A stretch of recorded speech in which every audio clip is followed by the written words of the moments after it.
Thank you once again, sir, for gracing this duty and making it more special with your presence.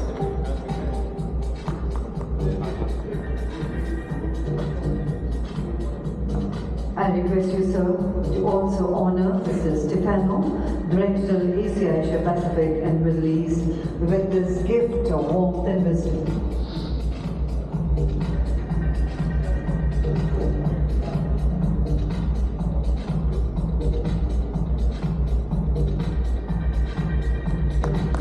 Thank you, sir. And may I request our dignitaries to kindly come together for a group photograph, please.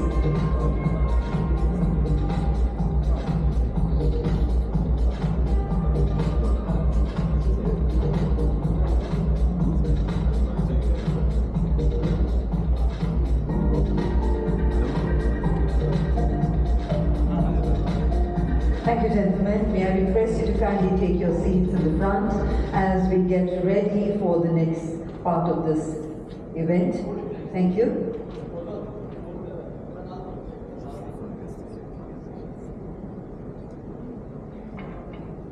Ladies and gentlemen, we now move to a solemn, meaningful segment of our program. One that reflects the spirit of solidarity and compassion that binds the global aviation community. As many of you are aware, Myanmar was recently struck by a devastating earthquake, causing significant loss and hardships for countless communities. In times of such distress, support from international partners becomes a beacon of hope. Today, we are honored to witness a gesture of humanitarian support as ACI Pacific, Asia Pacific and Middle East, in partnership with Airlink, extends a relief contribution to aid earthquake recovery efforts in Myanmar. Airlink is a non-for-profit global humanitarian organization delivering free airlift and logistic solutions to vetted non-profit partners. The organization seeks to leverage and power the speed of aviation to help communities in crisis worldwide. And I would once again request to join us on the stage Honorable Secretary of Civil Aviation, Shri V. Bullamji, Mr. S.G.K. Kishore and Mr. Stefano Baronci, to receive the donation on behalf of Airlink Partnerships and Global Aviation Community. We now present the check, which is worth $50,000 for the donation.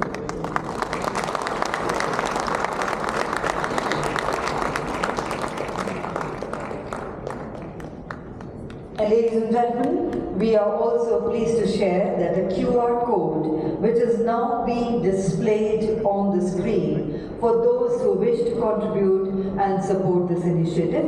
You may simply scan the code using your mobile phones to make a donation. Every contribution counts and will go a long way in strengthening our efforts. Thank you in advance for your generosity and support.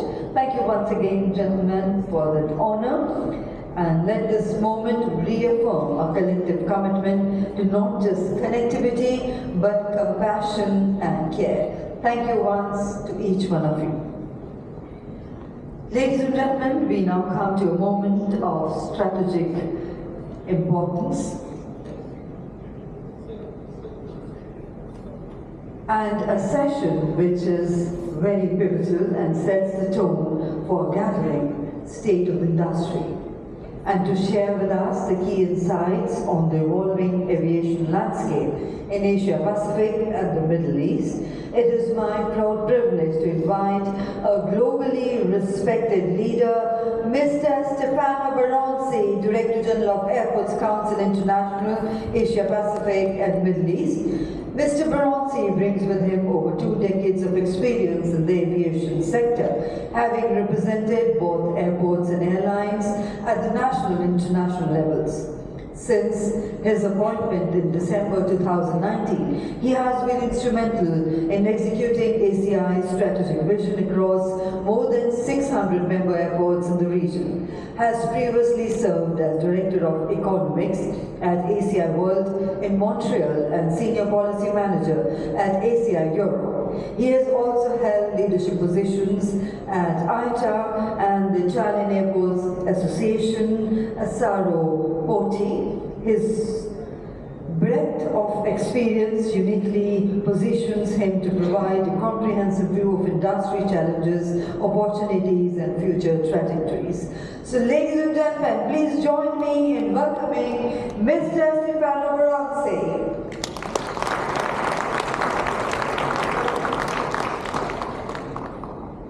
Thank you so much. Good morning, Honorable Secretary of Civil Aviation, colleagues, ladies and gentlemen, friends. More than half of the population of the world today lives in areas where Indian ideas of culture and religion were or continue to be dominant, especially across Asia. Meanwhile, Indian intellectuals' interests traveled far to the West, giving us critical mathematical concepts such as the numbers that we are using today, including zero, one of the greatest abstractions that mankind has ever achieved. Between 250 before CE, before Common Era, to the 13th century CE, India was a confident exporter of its own diverse civilization.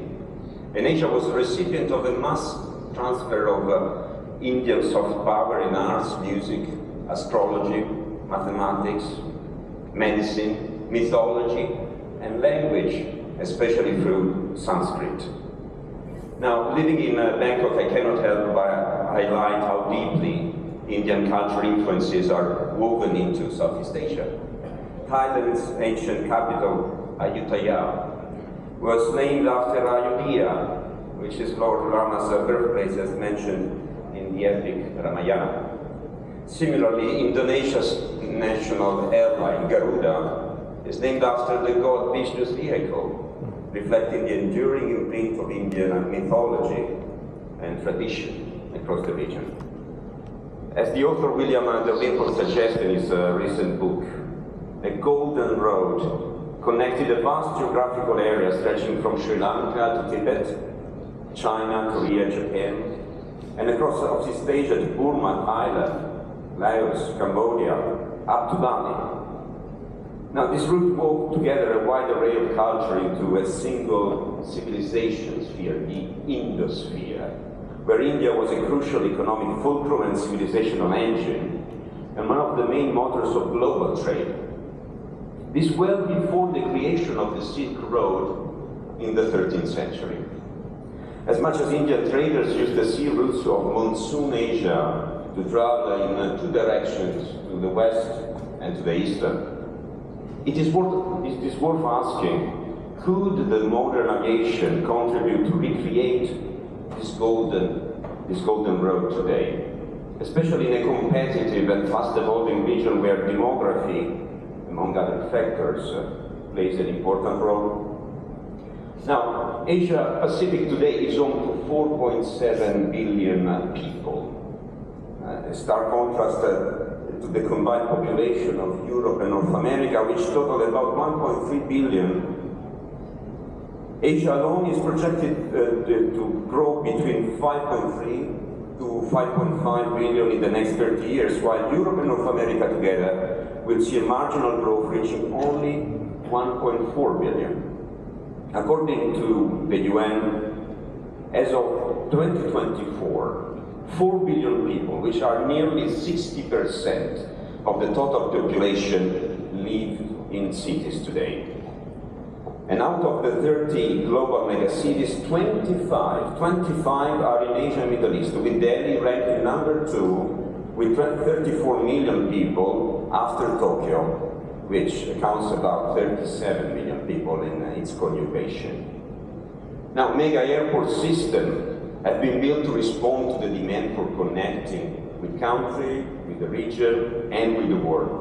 And all of them handle more than 100 million passengers per year, according to the definition that we normally use. 3 of them are in the region, in our region, and they are Tokyo, Beijing, and Shanghai. More airports are set to join this exclusive club soon, and it's not coincidence that they are all located in Asia Pacific and the Middle East, including Seoul, Bangkok, and Dubai, that slightly fall short of the 100 million passenger threshold. And this is without considering the uniqueness of the Pearl Delta region, with 4 airports, Guangzhou, Shenzhen, Hong Kong, and Macau, which serve a population of about 86 million people. Now, I must emphasize that there is no direct correlation between megacities and mega airports, because additional factors contribute to drive growth, such as GDP, demographic dividend, regulatory system, transport infrastructure in place, and so on. However, demography remains a major determinant of traffic growth. And the high concentration of megacities in our region is one of the reasons why the trend of new megacities airports in the Asia-Pacific region will continue to grow in the future, and why airports located in megacities in our region have just opened new terminals, such as in the case of Bangalore, or are planning to build significantly in the next 10 years, including brand new airports, as I will demonstrate in a few minutes. This is further reinforced by the expectation that the propensity to fly in several Asia-Pacific countries with big megacities is still significantly lower than in the West, and India is a perfect example, 0.1 travels per capita, and is expected to grow in the future driven by macroeconomic factors that I've just mentioned before. So there is a strong case to expect significant transformation across the region in the coming years and decades ahead, and our short-term, medium-term, and long-term forecasts are unequivocal in this respect, pointing to sustained growth and rising demand across the aviation sector. Looking in the short term, we relied on the expertise of OAG for providing an unbiased analysis covering 33 countries across the region and assessing the 2024-2027 period and surveying more than 1,000 airports. This forecast is built on real airline capacity in terms of fleet schedule, seat capacity, and market factors, adjusted for supply constraints in terms of aircraft availability and infrastructure limitations, in addition, of course, to the demand side. OAG takes a bottom-up market view which will reflect post-pandemic recovery realities. And with the exception of Oceania, all other regions in Asia are expected to grow about 6% per year up to 2027 in terms of passenger traffic, boosted by strong increase of traffic in 3 of the top 5 aviation markets in Asia, being China, India, and Indonesia. A similar trend is expected in the Middle East, with the UAE and the Kingdom of Saudi Arabia that are set to report the growth in traffic in relative terms. The sustained growth in cargo, both in Asia and Middle East, in the coming 3 years will likely continue to be boosted by strong e-commerce and dominated by the Chinese cargo market, where we expect a steady growth in the future. And this despite the current uncertainty, largely dependent on the impact of Trump's administration interest in using tariffs as a policy tool that could bring a double whammy for air cargo, fueling inflation and deflating trade. According to ACI, more medium and long-term forecast, which takes a top-down macroeconomic approach, the Asia-Pacific region alone in 20 years will see its traffic double to 7 billion in 2043, similar to the level of traffic of Europe and North America combined, growing at a pace matched only by the Middle East region.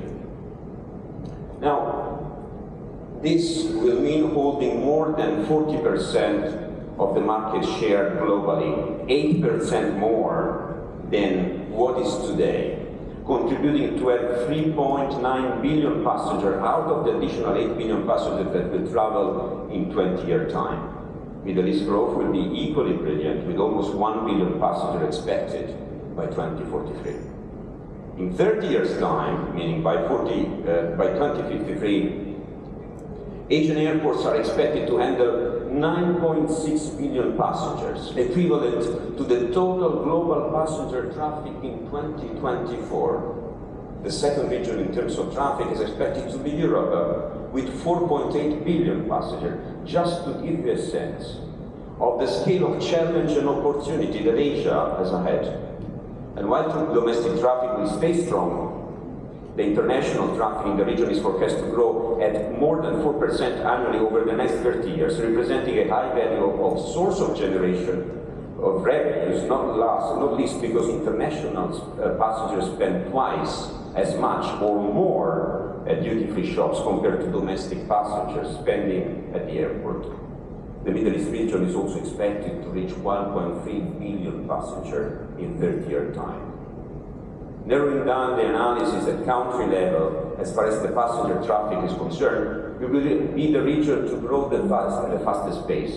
So much so that from the current 5 Asian countries, including China, India, Japan, Vietnam, and Indonesia, belonging today to the club of the giants, we will have 2 new entries, Thailand and the Kingdom of Saudi Arabia, joining this club.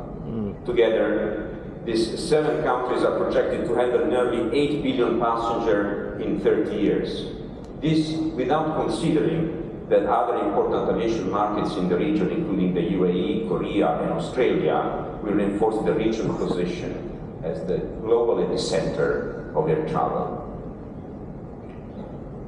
As to cargo, despite being this segment already largely dominated by Asian airports and carriers, so with 40% of the market share, the total market share at global level, with 50 million tons transported out of the total 140 million worldwide, the growth is expected to continue at a sustained pace, 3% per year over the next 30 years, reaching 100 million tons in this region. Middle East will reach 23 million tons of cargo against the 8 million tons transported in 2024, according to our forecast, the ACI World Forecast. A note of caution now emerges from the analysis of the movements that today amounts to 27 million in the region, meaning 7 million less than in North America in 2024. In 20-year time, our region is expected to catch up with the movements, reaching approximately 47 million, matching North America projected figures. That said, growth may be impacted by ongoing delays in aircraft deliveries. Both Airbus and Boeing are recovering slower than anticipated, with production levels are likely to return to pre-COVID levels before 2026 and 2027-2028 for Boeing. But still, more than 55% of new aircraft are expected to be delivered in Asia and Middle East. This is a warning bell for policymakers and the industry to work more closely together at transnational level in the region to modernize the air traffic flow management, to avoid that air traffic delays become a regular headline story at an increasing number of airports. We should not be complacent to rely on domestic traffic growth only, and this should not be a justification for not acting fast to further open the borders, providing an efficient air traffic flow management service. Limited cross-border ATFM were introduced by ANAC more than 10 years ago, and now they involve 12 states, including China, Japan, Republic of Korea, and some ASEAN countries. However, ANAC is not yet a regional solution, and has some limitations that need to be addressed, most importantly, because it's not of binding nature. The technology is already available to put in place a virtual ATFM system connected to the national ones, but requires the trust of all parties involved. ATFM and Air CDM, Airport CDM, should go hand in hand. Asia Pacific and the Middle East and Council are committed to work together to accelerate this vital modernization process. Now, airports are long-term investment and capital-intensive business and cannot afford a wait-and-see approach. Our latest survey shows that they are engaged in an unprecedented race to modernize their infrastructure and improve the passenger experience, collecting data from a sample of 30 capital airports, accounting for about 30% of the passengers and welcoming 50% of total cargo traffic in Asia Pacific, the results again are unequivocal, including both brownfield and greenfield airports. Approximately 240 billion capex will be invested, adding 1.1 billion passenger capacity and over 70 million tons of cargo capacity. And as you can see, for the brownfield, and these are all airports of major airports, hubs or capital airports, the effort will be significant, massive, as much as for greenfield airports, 7 big new airports that will be built in 7 countries, fast-growing countries in our region. And this is absolutely needed. There is no other option, considering that we will have to meet 6 billion passengers, 70 million tons of cargo capacity, and 42 million movements both in the sky and on the ground in Asia and Middle East combined in the next 10 years, according to our forecast. Now, looking at the results, there are some interesting data. Infrastructure development is quite equal spread across airside, landside, and for cargo logistic facilities in terms of the capex that will be spent. The massive construction of new terminals, along with the modernization of existing infrastructure, reflects the leapfrog strategy of several companies to introduce the latest technologies and seize new benefits and new opportunities from a sustainable standpoint as well.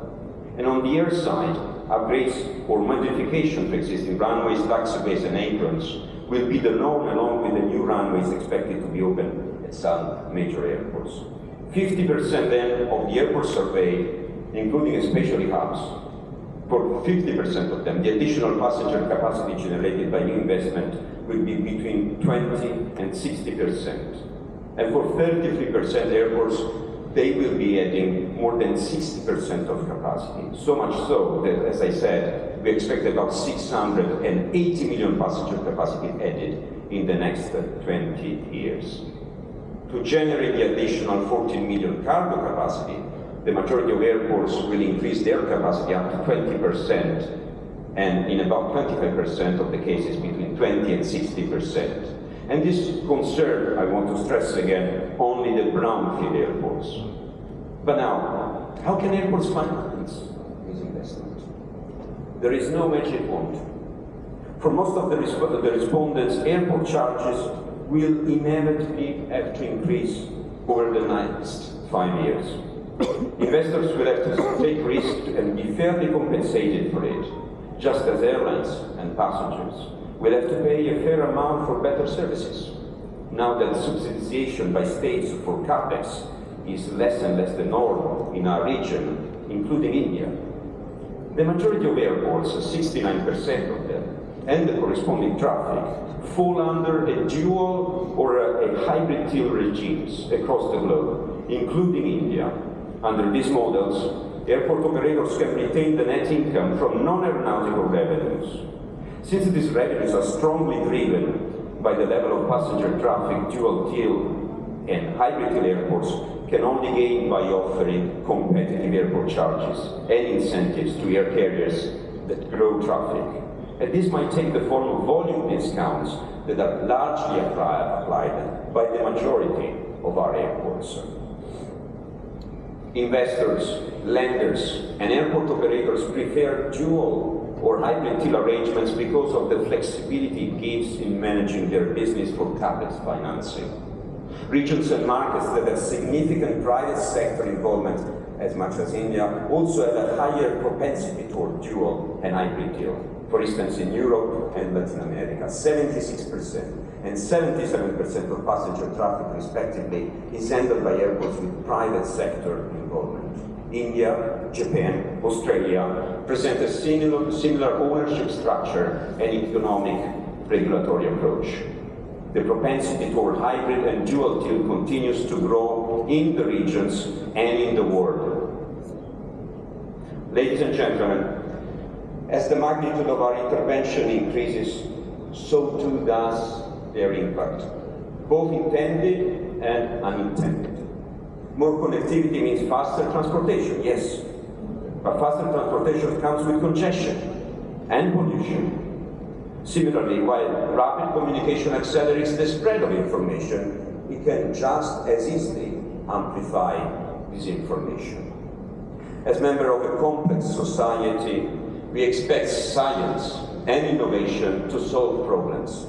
But perhaps the term solution implies a sense of finality that doesn't always reflect reality. Perhaps we need to view problems as something that we manage through continuous adjustments. And these include addressing challenges such as continuous growth in traffic or climate change, like tending a garden or tuning a guitar. As members of a complex society, we expect we expect science and innovation to support. Now, today marks a proud moment for the airports industry in our region on the path towards decarbonization.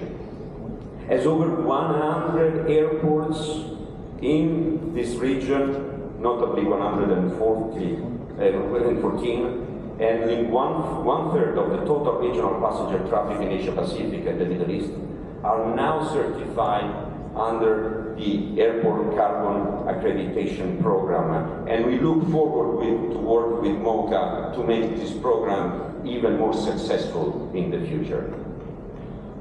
Ladies and gentlemen, airports have enormous challenges in the coming decades. But let's remember that the last 2 decades constitute only 2% of the new millennium. The remaining 98% is still to be shaped by us and by the generations to come. Thank you for your attention.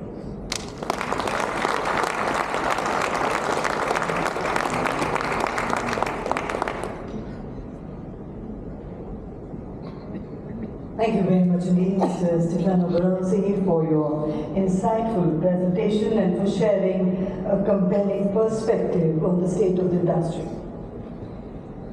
Ladies and gentlemen, we will now take a break for networking, and kindly we would like to inform that this is being sponsored by ADB SafeGate. ADB SafeGate is a leading provider of smart airport solutions offering integrated systems for airport efficiency, safety, and sustainable growth. Our sincere thanks to them for supporting this session. And let's have a look at the video before we proceed for tea and coffee.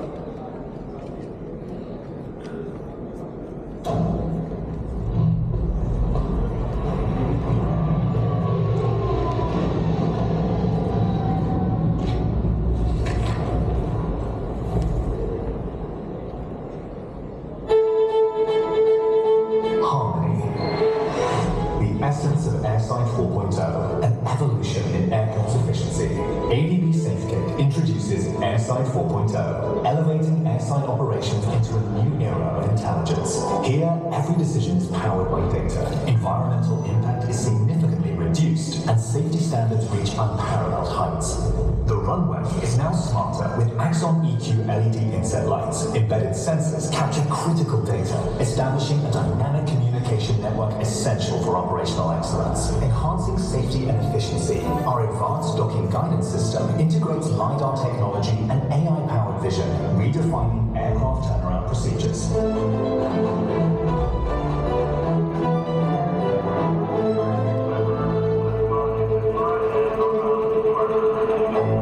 Our cloud-powered maintenance management system transforms airfield upkeep. By automating processes, it seamlessly coordinates maintenance teams, assets, and schedules, ensuring peak performance across the board.